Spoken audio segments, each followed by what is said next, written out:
Section 12 to 25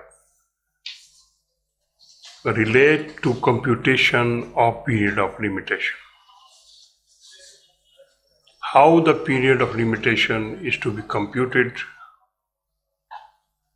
is the basic requirement for the purpose of filing any suit, application or appeal. This is a part 3 of the Limitation Act. It provides computation. It consists of section 12 to 25. So we are going through first of all section 12. In computing the period of limitation prescribed for any suit, appeal or application, the day from which such period is to be reckoned shall be excluded.